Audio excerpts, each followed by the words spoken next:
नागरिक या ठिकाणी जीटीके महाविद्यालय टेंभुर्णीच्या वार्षिक सांस्कृतिक कार्यक्रमानिमित्त मंचावर उपस्थित माननीय शालिक भाऊ मस्के, सरपंच गौतम भाऊ मस्के, या ठिकाणी उपस्थित शाळेचे प्राचार्य जाधव सर आणि शिक्षकवृंद, विद्यार्थी आणि विद्यार्थी मैत्रिणी आणि विद्यार्थ्यांचे पालक. खरं म्हणजे सांस्कृतिक कार्यक्रम सरांनी म्हटल्याप्रमाणे तुम्ही तुमचे जे कलागुण आहेत ते पाहण्यासाठी जमलेले असतात, परंतु दरवर्षी विद्यार्थ्यांमध्ये जे सुप्त गुण असतात शिक्षणाव्यतिरिक्त त्यांना एक चांगला व्यासपीठ निर्माण व्हावं आणि शाळेतूनच चांगले कलाकार निर्माण व्हावे हा उद्देश सांस्कृतिक कार्यक्रम ठेवण्यामागे असतो. या ठिकाणी जास्त काही बोलणार नाही, परंतु पोलीस म्हणून आम्ही देखील आमचे सांस्कृतिक कार्यक्रम किंवा वेगवेगळे कार्यक्रम ठेवत असतो आणि त्यातून आमच्यामध्ये दडलेले कलाकार किंवा सांस्कृतिक ज्याला आपण ठेवा म्हणतो हे सगळं येत असतात. तरी वार्षिक सांस्कृतिक कार्यक्रमानिमित्त आमच्यातर्फे सर्व विद्यार्थी आणि शिक्षकवृंद यांना हार्दिक शुभेच्छा. धन्यवाद. या ठिकाणी आपल्याला वार्षिक स्नेह संमेलनासाठी माननीय भारत सरकारने हार्दिक शुभेच्छा दिलेल्या आहेत. यानंतर आपल्या बहारदार अशा रंगतरंग कार्यक्रमाचं उद्घाटन करण्यासाठी उद्घाटनपर म्हणून जे आपल्याला या ठिकाणी उद्घाटक लाभलेले आहेत माननीय शालिकराव पाटील मस्के साहेब यांना मी विनंती करतो की त्यांनी उद्घाटनपर आपलं भाषण या ठिकाणी करून या कार्यक्रमाच्या उद्घाटनाची घोषणा करावी. सालाबादाप्रमाणे याही वर्षी प्रजासत्ताक दिनाचं औचित्य साधून नवभारत शिक्षण संस्था संचलित जीटीके विद्यालयाच्या वतीनं वार्षिक स्नेहमिलन या माथाऱ्याखाली रंगतरंग या कार्यक्रमाचं आयोजन करण्यात आलेलं आहे.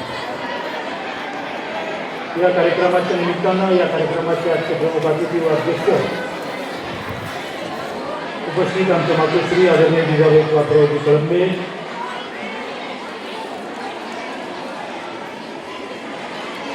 या शिक्षण संस्थेचे उपाध्यक्ष व आमचे गुरुवर्य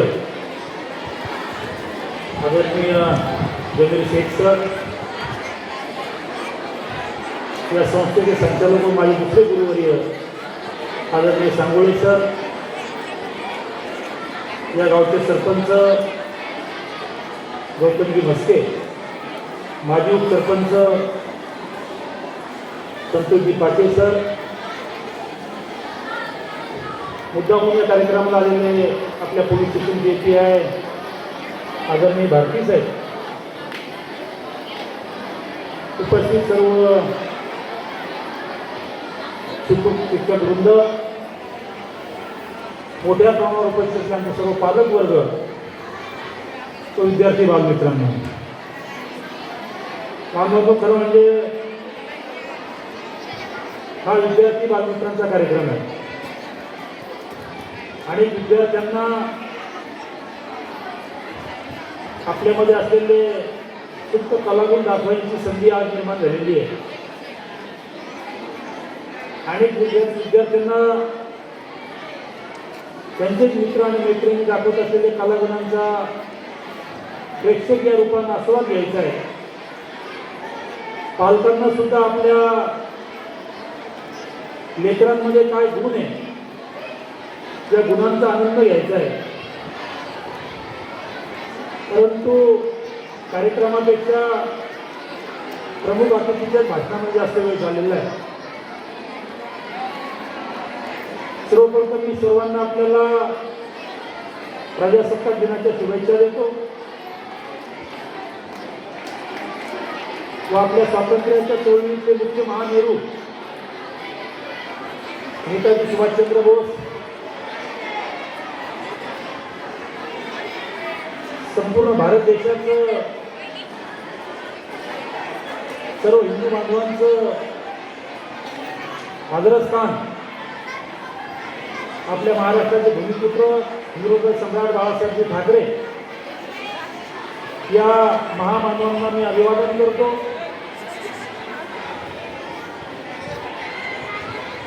बांधवांनो, खरं म्हणजे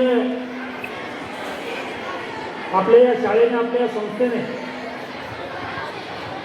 अनेक लेखक घडवले, आमच्यासारखे छोटे मोठे उद्योगपती घडवले, अनेक सामाजिक कार्यकर्ते, राजकारणी घडवले, परंतु डॉक्टर सुद्धा घडवले, वकील सुद्धा घडवले.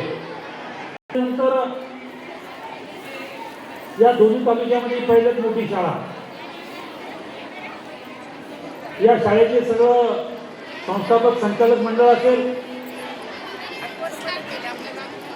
कालांतरानं बदलत गेलेली सगळी सदस्य संख्या असेल, आजची सदस्य मंडळी, आजचं संचालक मंडळ यांनी संस्थेच्या हितापेक्षा शाळेचे हित जोपासलं आणि जे हित जोपासलं गेलं ते आपण आज उभ्या डोळ्याने बघतोय. या संचालक मंडळाने आमच्या विद्यार्थ्यांच्या संरक्षणासाठी या शाळेला संरक्षण भिंत असेल, शाळेच्या इमारतीची डागडुगी असेल, रंगरंगोटी असेल, अद्ययावत लाईट फिटिंग असेल, इतकंच नव्हे तर बांधवांनो, गेल्या अनेक वर्षापासून मी आणि कळकळीची आई तुमच्या या सांस्कृतिक कार्यक्रमाला येतो. भारती साहेब गेल्या अनेक वर्षापासून आमचे विद्यार्थी बालमित्र हा कार्यक्रम मोठ्या आनंदाने बघतात, परंतु अगदी कडक उन्हामध्ये हा कार्यक्रम चालू असायचा. पण गेल्या 2 वर्षापासून या संस्थेच्या संचालक मंडळाने या आमच्या विद्यार्थी बालमित्रांसाठी ही अद्यावत एवढी महागडी सावलीची व्यवस्था केलेली आहे. खऱ्या अर्थानं या संचालक मंडळाचं व सदस्य मंडळाचं जितकं अभिनंदन करावं, जितके आभार व्यक्त करावं तितके कमी आहे. पण नियमितपणे जे काही कार्यक्रम होतील त्याचे आमचे विद्यार्थी खेळतील, बागडतील, यांच्यासाठी एक चांगलं प्लेग्राऊंड, म्हणजे खेळाचं मैदान, एक वनवृक्षासारखं झाडांची संख्या. झाडं लावणं फार सोपी आहे भारतीच आहे, एखादी वास्तू उभी करणं फार सोपी आहे, परंतु ते जगवणं, मोठी करणं आणि त्याची काळजी घेणं ही फार कष्टाची बाब आहे.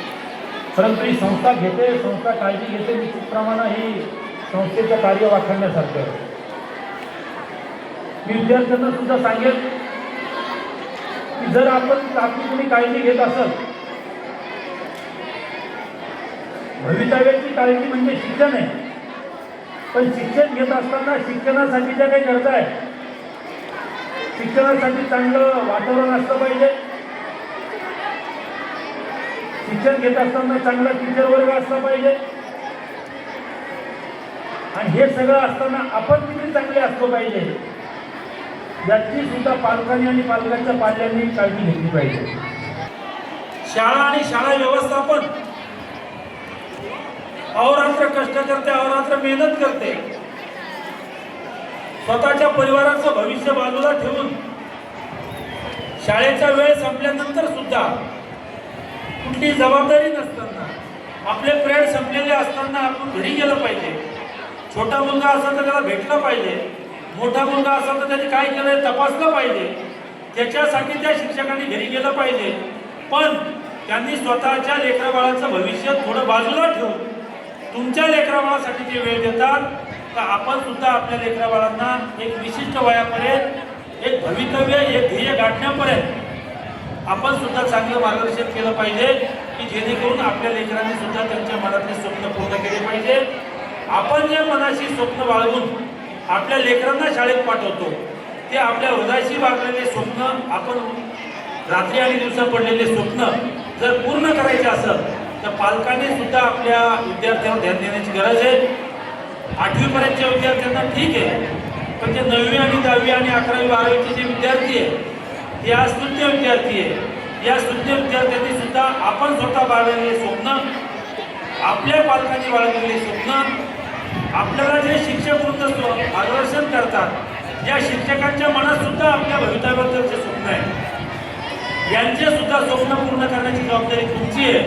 निश्चितपणानं आपण आज आपल्या कमी वयातल्या वैयक्तिक जीवनातल्या ज्या शिक्षणाच्या वेगळ्या जे काही गरजा आहेत, शिक्षण सोडून जे काही स्वप्न आहे, हे स्वप्न आजच्या तारखेत बाजूला ठेवावे आणि निश्चितपणानं शिक्षणासाठी महत्त्व द्यावं, जेणेकरून आपण आजच्या या धकाधकीच्या जीवनामध्ये, आजच्या या इतक्या स्पर्धेच्या युगामध्ये तुम्हाला जर तुमचं ध्येय साध्य करायचं असेल, तुमच्या आईवडिलांची स्वप्न पूर्ण करायचे असेल, तर तुम्ही प्रामुख्यानं शिक्षणाकरता महत्त्व दिलं पाहिजे.